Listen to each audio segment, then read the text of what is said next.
guys, kita baru pulang dari Biron kan, dari Takengon ke Biron, rencana mau ke pantai. Tiba-tiba di pantai ada penjaganya guys, nggak dikasih lagi kita masuk ke pantai Biron guys. Besok nggak tahu guys. Tadi semua diputar balikkan guys. Jadi ya entahlah guys. Tapi Kapi kenapa rame ya guys? Kapi pasar, tempat pembelanjaan. Lalu mereka-mereka yang ada di pantai itu kan ada kios-kios kecil. Jadi kan mereka kan nggak punya penghasilan guys. Itulah gimana ini guys.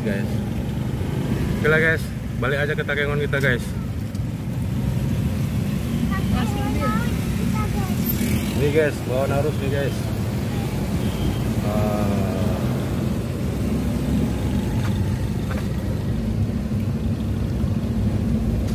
Oke lah guys, OTW Takengon, Aceh Tengah.